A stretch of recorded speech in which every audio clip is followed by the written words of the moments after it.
যে আমাদের 95% কিন্তু ফাইন্যান্স কিন্তু আইসিসি থেকেই আসে। তো সব কিছু আপনি বিবেচনা করে যেটা বাংলাদেশ ক্রিকেটকে হেল্প হবে।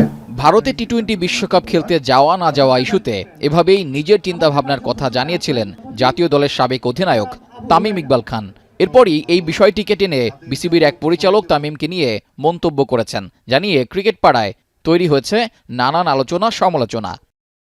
তামিমকে নিয়ে ওই পরিচালকের এমন মন্তব্যের পর সামাজিক যোগাযোগ মাধ্যমে ক্রিকেটাররা তামিমের পক্ষে প্রতিবাদ জানিয়েছেন। শুধু ক্রিকেটাররাই না, সাবেক বিসিবি পরিচালক ও ক্রীড়া সংগঠক রফিকুল ইসলাম বাবু মনে করছেন এমন বেফাঁস মন্তব্য কখনোই কাম্য নয়। দায়িত্বে থেকে এমন আচরণ বিসিবিকেই প্রশ্নবিদ্ধ করছে।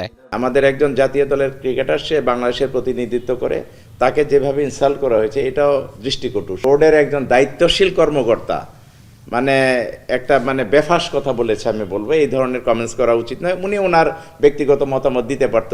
এই ক্রীড়া সংগঠকের মতে বিসিবি তার নিজের দোষ ঢাকতে বিভিন্ন সময় বিতর্কিত কর্মকাণ্ড করছে, যা বোর্ড ও ক্রিকেটের জন্য অশনি সংকেত।